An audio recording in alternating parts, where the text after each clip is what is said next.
Welcome to the Awesemo MMA Live Before Lock shows. We're here to get you ready for UFC Vegas number 41, which goes down here in about 30 minutes from now. Of course, as always, I am joined by the fighter, Pete Rogers Jr. Pete, I guess first thing we got to talk about is for people who like to play over at FanDuel, big change this week. I give a little hat tip to our guy, Greg, giving us the notification on the fact of the thing that's always made FanDuel different is you get the points for takedowns defended. However, that's not the case anymore. So, something that I thought separated FanDuel a little bit from DraftKings, it's pretty much the same platform where we go.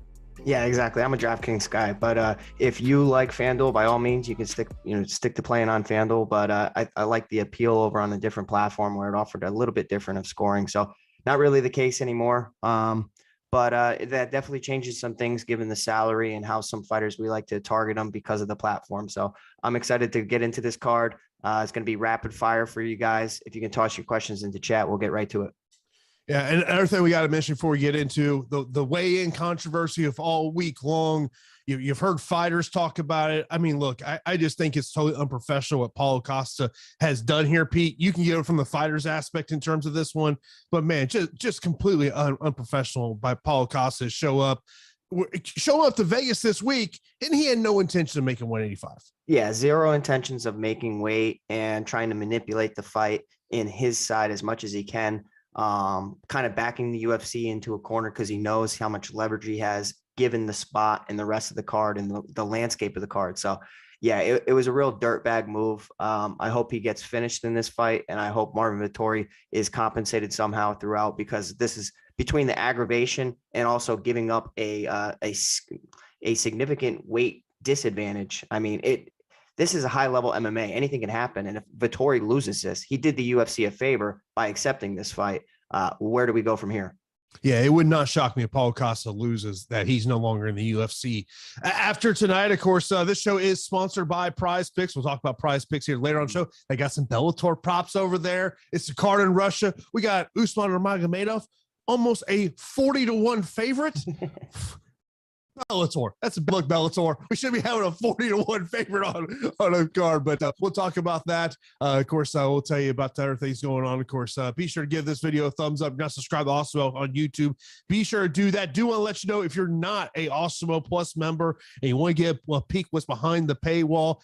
Week 7 NFL player rankings, NBA boom bust, NHL ownership, and UFC pro plays are free over at awesemo.com. Pete, let's get right into the questions. Let me go into our member chat here. First off, top underdog targets for GPPs. I like Marvin Vettori a lot to win here today, but in terms of GPPs, I think there's certain fights you have to be targeting. I think the main event's one of them. Nikolai Ike is another one. Conor Worthy and Jai Hurt. To me, those are the fights. So I think you got to be looking at the underdogs in that one. But Greg Rodriguez, 8,000. It's not a huge underdog, but he's someone I'm really targeting today. Yeah, it's weird because he initially was the underdog, and according to the last time I looked at the betting line, he's now the favorite. So he's priced at 8,000. I think a lot of money's coming in on him. He presents skills in all areas. Also, I wanted to note from the weigh-ins, it did look and appear, obviously I'm speculating, but it did look like Jin Young Park might be suffering from staph infection or just getting over staph infection on his left pec. Outside of that, some underdogs that I'm targeting, I think Jonathan Martinez is interesting because he's facing a short notice opponent. Yes, his opponent is very, very dangerous in the grappling realm, but he has that KO ability. And I also think that getting to one of my favorite underdogs on the slate is definitely Daniel De Silva at 7,500. I think that he presents an interesting dynamic to the fight, and he's very, very aggressive. Mention another question we got here. It says Tabitha Ricci and Lacerda or Mason Jones and Maria Oliveira for FanDuel cash. I would probably rather go the Jones and Maria Oliveira route in terms of that. Just because I don't know. I'm really trying to limit exposure on Tabitha Ricci today. I mean, she obviously she has an advantage if this thing hits the mat, but the question is, can she get on the inside and get this fight to the ground? I mean, obviously, if you're Oliveira, you're trying to keep this fight in range. Yeah, and I think that Oliveira, from the regional tape that I've seen against top level wrestlers, she defends the initial takedown well, and she's very aggressive on the feet. And I think a fighter like Tabitha Ricci can get backed into a corner and somewhat beaten. So I like Maria Oliveira from an underdog standpoint. I'm not too big on Tabitha Ricci despite her judo and good jiu-jitsu. She's 5-1 overall. Maria Oliveira is 12-4. So significant MMA experience for Maria Oliveira in this matchup. So I have no problem going to her on both platforms. I like her a decent amount. There are plenty of underdogs that I'm not too confident in, but we always say low-level women's mixed martial arts is sometimes the most volatile, and that's why I like to target the underdog. Appreciate the super chat. It says favorite plays at 7,500 and below. Thoughts on Oliveira and De Silva, please. Yeah, man, that underneath 7,500, Pete, there is not a lot you really love there. Oliveira is someone that I was looking at just because of if she can keep the fight standing, and keep this fight at range. She's probably one of the ones I would sit there as well. And man, David Onama is an interesting one to me. I mean, look, Mason Jones is a tremendous fighter, but man, it's you got a James Krause underdog here, and we've always talked about how much we love James Krause as a head coach. Yeah, I love James Krause. I do like David Onama. I just think that Mason Jones is legit in all areas of the game, so I'm not really going to be going against Mason Jones today. I think Mason Jones gets the win. Not sure if he pays off the salary. Underneath 7,500 or 7,500 and beneath, I really like De Silva from a KO standpoint. I think he's perfect for GPPs. He's the unknown wild card. Him and Oliveira are, because they don't have box scores. So I think that targeting them, they could be overlooked and people don't want to take chances on them. But I really think that both of those underdogs are my favorite. I think Kamaworthy is an interesting underdog because of his KO ability, but the guy gets hit and rocked and knocked out so much. Same for Jamie Pickett. I'm not really trying to get to that. So it's De Silva and Oliveira that I'm prioritizing in that area. And you talk about the craziness over at FanDuel. We talked about the scoring changes. Then you look at the pricing. I don't understand the pricing on Jamie Pickett and Staropoli. $19 for Jamie Pickett, $20 for Staropoli. Yeah. I don't know. Don't make me try to explain their errors. I have no idea, Jason. Yeah. Next question we got is Grant Dawson or Mason Jones. I'd rather go the Grant Dawson route, and particularly because I truly do believe that his path to victory here is taking this fight to the ground. Yeah, for sure. I mean, if he tries to stand up with Ricky Glenn, he's not really a great striker. So we've seen him do some odd techniques standing up where he's just wild and makes mistakes, and that's not his game. His game is pinning people against the cage and grinding on them and taking them down and getting tons of control time. I mean, I can kind of go through his fights right here. 8 minutes of control time, 8 minutes, 5-4, 10 minutes. Like that's what you're getting with an overpowering grappler. And he is very good takedown artist. And his opponent, Ricky Glenn, has struggled at times with that. But Ricky Glenn's a tough fighter and has so much experience that temper expectations in this matchup, because despite all the offensive grappling, Grant Dawson hasn't really scored the best. 89, 93. Okay, like priced at 9,000, we need more than that. 101, 105, 107. You actually think and would think that he would score more than that, and kind of surprising. Yeah, I mean, look, if you are a Grant Dawson supporter in this one, what you're just hoping is that he doesn't try to make this a kickboxing matchup, and that he just utilizes that ground game, rack up, takedowns, rack up that control time on the ground. Is, of course, that's what we're looking there over on the DraftKings side of the equation. I mentioned about, fights that we have to, especially in GPPs, you got to have circled. You need to target these fights. We talked about a lot on the strategy show about Nikolai and Ike. Ike is one of those guys that, I mean, look, it's just you might as well just take the under 1.5 in this fight. The likelihood of it ever seeing the third round is highly unlikely, which means I probably just cursed it and it will see the third round. But I look at that fight, I look at Worthy and Ja Herbert, another one someone's likely going to get finished there. Obviously, Kama Worthy, he's treated us well, but also he's treated us bad in this one. So, to me, those are two fights that you have to circle in terms of GPPs, and you got to roster those fights. Yeah, I mean, I tried to convince myself every day about all these underdogs of who's going to come through and who's going to be the slate breaker. And the more I think about it, I just can't get behind Ike Villanueva. I'm okay with fading him. He hasn't been taken down in the UFC yet, but he also hasn't really faced anybody that's like trying to take him down. Vinicius Morea is a guy that should have tried to take him down. He just sat there like Frankenstein and got cracked in the face. I think that Nego Mariano is going to push a pace that Ike Villanueva is not going to be able to keep up with. I think that Nego Mariano is going to get him out of there within 2 rounds, and I like him for GPPs. Jamie Pickett's interesting just because he hits hard and he has a significant reach advantage, but to me, right, when you're a training partner of Charles Oliveira, Staropoli, when he gets hurt, could just resort to takedowns. And you saw that in his previous fight against Roman Dolidze, who's a fantastic grappler. So if you're okay with taking Roman Dolidze down, I'm pretty sure you're going to take Jamie Pickett down. So, yeah, man, I can't get behind Kama Worthy for more than a couple lineups because of his volatility. It's ugly down here. The guy that's interesting to win a decision, I would probably say, is Alex Caceres, by staying on the outside and dancing en route to a low total decision. But I'm aiming for GPPs. I'm aiming for 90 points and above. And the only 2 people in this vicinity that I really look at and I have some decent confidence in is Da Silva and Oliveira. Yeah, it's I found myself, now I will say there were fights that when I was hand building lineups, Pete, that I just found myself not really getting to. Mm-hmm. Souza Marcos was one of those fights just because of the volatility of that fight. I really didn't find myself getting to Jones Onama. Just it's on the Jones side, it's just a pricing thing. It's all about that price of 9,500, man. It's just such a huge price. I didn't find myself wanting to get to Trinaldo or Grant either. We talked about this on the strategy show. I feel that is more of a cash play than a GPP play.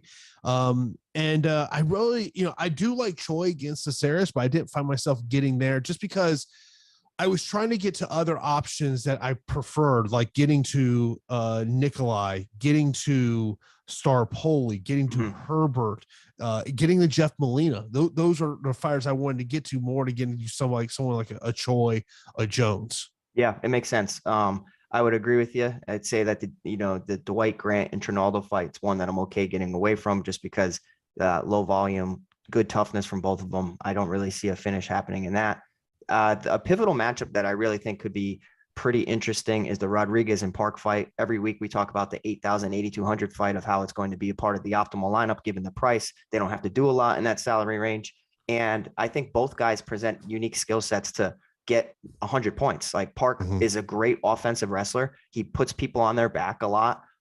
He hits decently hard, and Rodriguez has been knocked out in the past. But Rodriguez has phenomenal striking. He's an excellent grappler, but he finds himself on the bottom when he's hunting submissions, and he's also been knocked out several times. So I kind of viewed this like a 60-40. I went to the underdog a little bit more than Park, but only because of the staph infection that I saw on Park's left pec. But I'm telling you, I like Park. I would much rather get to Park than Souza. I see that fight going the distance. So, yeah, I mean, guys, thank you so much for tuning into the stream. We really appreciate you guys being understanding, given the tech issues and all that. If you can hit that like button, get us up to 100 likes. We really appreciate you. Shoot your comments into chat. Mention 2 questions in chat. Worthy by submission. I do think if Kama Worthy is going to get it done, I think it's more him going the grappling route. We saw that in his fight against Luis Pena, where Luis Pena basically was up 2-0 heading that 3rd round, but then he ultimately, he got the submission there in the 3rd round. So I look, if you want to go prop hunting, Worthy by submission, I don't mind hunting for that prop. And the other one was, can you not pick anyone in the main event? I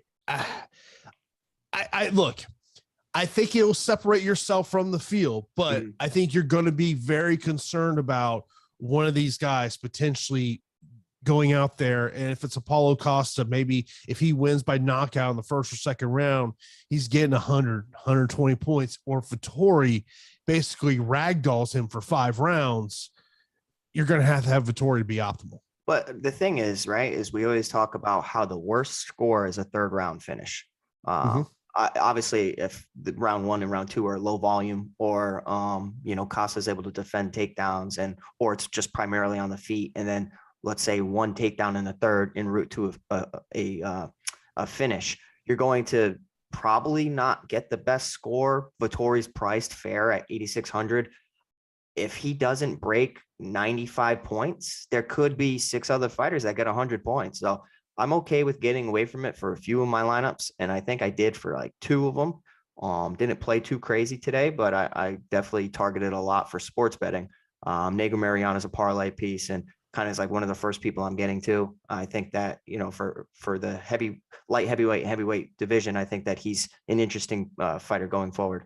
Of course, I do want to let you know about a promo we got going on over at Awesemo.com. That is our Curry promo, as we are celebrating the start of the NBA season, as we have a special tip-off deal, which grants all new Awesemo Plus members 50% off their first week of Awesemo Plus Platinum. All you got to do is use the promo code Curry at checkout. This includes full access to all the great premium data and tools we have over at Awesemo.com. Player projections, ownership projections, boom bust tools, so much more. This offer is valid through Monday, October 25th. So hurry up and lock in this deal to start your Awesemo Plus membership for only $15. That is for new members, 50% off your first week of Awesemo Plus Platinum when you use that promo code Curry. Get some other questions in here. Let's go here to Onama and Martinez in a GPP. I mean, look, if Onama is able to pull this thing off, he will be the slate breaker, no question about it. The question I have is more about Martinez as opponent, because, and we talked about this on the strategy show before he got into LFA. No joke, every opponent he had was a pro debuter. No joke. That is like, Pete, I have seen some crazy things on the regional scene that has to top the list. Yeah, it's pretty crazy. Onama's not a guy that I'm getting to today. If you want to take a shot and you viewing the fight as black and white, and he's highly skilled coming from James Krause camp, that's okay. I have a lot of stock in Mason Jones, and I think that he can actually go far in this division. I think there's better spots to target. He doesn't have to do a lot because, given his price. But I don't see him out wrestling Mason Jones. And I think to be lucky, he'd have to catch him. I would much rather go to Jonathan Martinez, and that's because of the strength of schedule of his opponent. Yes, his opponent's fantastic in the grappling realm, and Merab Dvalishvili says that that he's actually a better wrestler than him, which kind of blows my mind. And, I think that a guy in Zviad Lazishvili presents some unique upside because of how he can chain takedowns together. And he has a fantastic jiu-jitsu arsenal as well. It's just, he cut, I think it was 19 pounds or something in 2 days. Has he been training consistently? What happens if Martinez survives? And how does he look in the third round? So Martinez is one of the best underdogs to get a knockout. And in combination with those other 2 that I mentioned, he's a guy that I definitely plugged in plenty of my lineups. Small field GPP, Ricci or Star Poli? I'd rather go the Star Poli route. Agreed. Next up, Lavish or Herbert? I would rather go Herbert. Herbert is almost like one of the first people I'm plugging in. It's Nego Mariano and Herbert. Let's see here. Samuel's adjusted his over-under number. Oh. He's now 8.5. Yeah, over. I think we're looking probably at 9 or 10 finishes. Love you, Sam. Still over. Ben, I appreciate you there in the super chat. If you have any questions, just let me know. I'll get your question there, but do appreciate you there in the super chat. Ryan says, would you put the main event in the MVP slot? So we're talking FanDuel over there. Maybe in one. Yeah, look, it's the thing is Vettori, if he's going to win this fight, I think it's not early. It's either a decision or it's sometime, third, fourth, fifth round. Because look, where Paulo Costa is going the most dangerous is round 1 and round 2. The big question you have to have with Paulo Costa was, is there issues of, has he been training? And the big thing that really stuck out to me, because I was going down that Instagram rabbit hole earlier this week. Oh, he's tired in every in every training session, if you watch him, he'll hit pads for 30 seconds and he's huffing and puffing. I did the same thing. I went down the Instagram rabbit hole, and like Triple C even came out and was like, yeah, he was supposed to do his camp with us, and good luck to him. He should have did it. And that's my biggest takeaway is Captain Eric, who has been a big part of his coaching staff for a long time. I had to go back. The last time I saw Eric post anything about Paulo Costa was September of last year. Yeah, I think that Israel Adesanya broke him. But with all that being said, he could still win this fight. So be very careful with your exposure to Vettori. Like I like Vettori probably 7 out of 10 times. It's just Costa hits really hard. And now he's at his natural weight, which will probably make his cardio just slightly better because he's not going to be so drained. I still think he has a terrible gas tank, and Vettori should ragdoll him as this fight goes on. Next up, let's see here. Who scores more, Choi or Nikolai? I will go Nikolai. Yeah, Nikolai. Single entry, 8,900 salary left over. Ricci or Herbert? I would go Herbert. Herbert, baby. If Ben coming in with this question follows super chat, he says, if you guys had to pick one underdog just to win and your favorite fighter to win the fight. Nego Mariano is my favorite fighter to win the fight, and the underdog to come in, I'm going to say it's Da Silva. All right, so I'm looking at the underdogs here. God, I'd hate to say it. I might feel the most safe guy. I should not say this. Pete, friends should not let friends bet on Ronda Marcos. Really? You think so? So, yeah, I mean, I the other one is, and I know we should never bet against this guy, is maybe Dwight Grant plus 120. It's interesting because he had, everybody's faced Trinaldo and nobody's gotten rid of him. I don't want to think that he can. I mean, you're talking about a vast, experience difference between the two of them. I don't think that Dwight Grant's going to score all that well, but he does hit really, really hard and drop Daniel Rodriguez. So maybe that's a good call. Samuel, appreciate you there in the super chat. I mean, kind of going with what Sam was talking about with the amount of finishes we have on this card. There's just a lot of fights in this card that you go, okay, high probability of finish. So you got to start kind of looking at what are the fights that maybe don't have that high probability for a finish. So like I would look at Rose Clark and Edwards. I think that's a fight that could ultimately go 3 rounds. Trinaldo Grant, I think is a fight you got to look at potentially going all 3 rounds. Ricci Oliveira, I think, is one you got to put in that category as well. Souza Marcos will be another one, and Martinez Lajvili, I think, is another one I would kind of put into fights that I think have a higher probability of going the distance. Yeah, so that's a great way to get contrarian is just look at the inside the distance lines and then start to get a little bit different and don't do what everybody's going to do. Zig when everybody zags. And the Jessica Rose Clark and Jocelyn Edwards fight I think is going to be extremely competitive. As long as it's on the feet. And Clark, I think, has a good wrestling dynamic to add to this fight. At 8,500, she could be sneaky. And I wanted to get to her, but I also looked at a lot of Jocelyn Edwards tape, and she does not defend takedowns well. But when she gets back to her feet, she's extremely aggressive. And Pannie Kianzad, who's a fantastic striker, gave Jessica Rose Clark some fits on the feet during some exchanges. So I view that fight as a very, very close fight. Next up, we got Jones and Worthy or Dawson and Martinez. Give me the Dawson Martinez side. Yeah, Dawson Martinez for me as well. So if you do have any chances, Alex Ceres wins via KO. I'm not sure. I don't know about that one. Yeah, I don't think so. I think he could get a frustrating decision. I think that the submission route is much more likely against Sungwoo Choi spinning around his back, threatening with a triangle off of his back. I think that Caceres is live to get a submission. Of course, we are sponsored by PrizePicks. One of the things I love about PrizePicks, their props over there. We get some Bellator props over there. Of course, when you sign up over at PrizePicks, we use that promo code Awesemo. They'll match your first deposit up to $100. And as I was looking, Pete, over here at their total fight time props over at PrizePicks, we have a couple of Bellator, a couple of UFC. Fedor, 5 minutes. I might go more on that one. Don't even ask me about the Bellator. You take the reins with that. I'm not even thinking about the Bellator stuff today because in Russia, you already know how that's going to happen. It's going to be some greasy decisions, some people getting their hands raised when they shouldn't.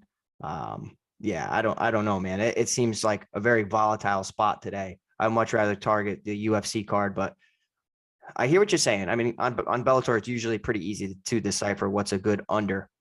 I will tell you, I think on the UFC over at PrizePicks, the one that you're looking under, Jai Herbert, 6.5 fight time minutes, and also Nikolai at 7.5 minutes. I like the under in both of those. Good call, Jason. I do as well. Those are literally like Jai Herbert and Nikolai are like the two fighters I went to the most. If they don't come through today, I'm not going to do well. But those are like perfect GPP pieces for my lineups. Yeah, I mean, absolutely great stuff they have there over at PrizePicks. You could also, they say to change it to Takedown City. We got takedown props over there. Looking at some of the takedowns over there. Nikolai, 1.5 takedowns. I know you mentioned you thought about that being a potential here. He needs to do it. Ike is so bad. He might only get taken down once and then it's over. Yeah, he's so bad.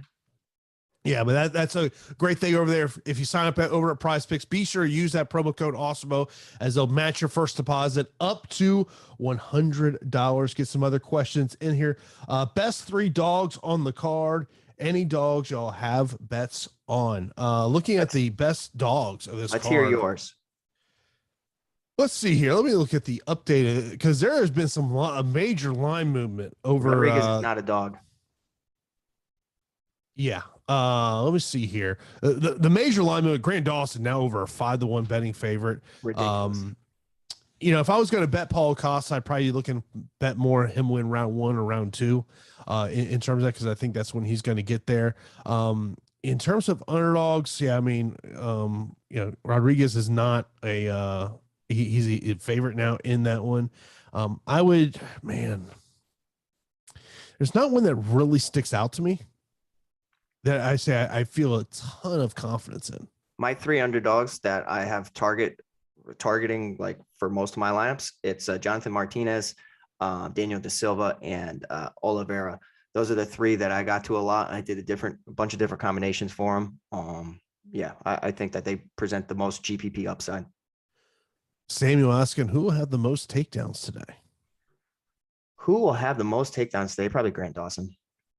Yeah, Dawson was the one that I was potentially thinking about in terms of that one.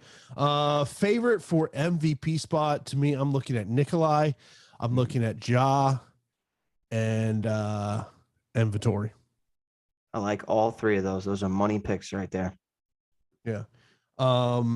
In terms of like parlays, I would be looking to kind of have just core parlay pieces, and some of the guys we've already talked about, Nikolai, Ja Herbert. The Dawson number is just getting too high up there, so it's not really a great parlay piece unless you're just trying to do a massive parlay and you want to have somebody you have a lot of confidence in. Yeah, I mean, I did one earlier in the week. I did Staropoli, Herbert, Nikolai, and Sungwoo Choi. I think that was relatively safe.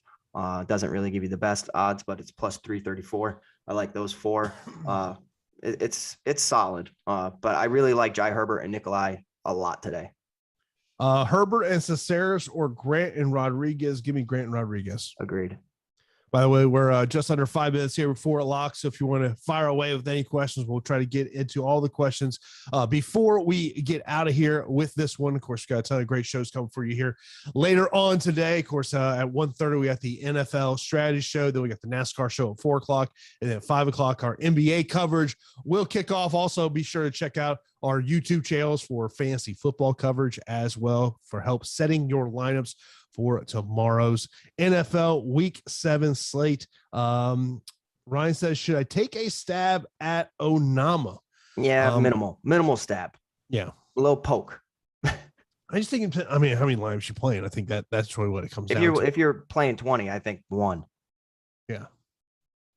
Yeah, I'm with you there. So we'll get all this kind of, as today unfolds. It's going to be, I think, an interesting slate. I mean, I said on strategy show, I really love Vettori in this spot. I even love him even more. But I will tell you, I do have a fear that Costa is going to come in weighing like 230 plus pounds, and Vettori's barely 205. Yeah, it's true, man. I have that fear. So that's why I got away from it for one of my lineups. Yeah, I really think that 8,000, 8,200 fight between Park and Rodriguez is going to determine a lot of lineups today. I think you have to get that one right. Who scores more, Choi or Nikolai? Nikolai. Yeah, I would go Nikolai. More upside for a finish. Yeah, I mean, but like, look, like Villanueva, Worthy, they are today's boom bust plays. Mm-hmm. Agreed. You know, one right hand from either one of them can, determine the result of the fight. So, yeah, I mean, literally, it's how many times we talk about there's fires that, hey, they can get you 100 points or they might get you 3. It all depends on what kind of player you are. Do you want safe?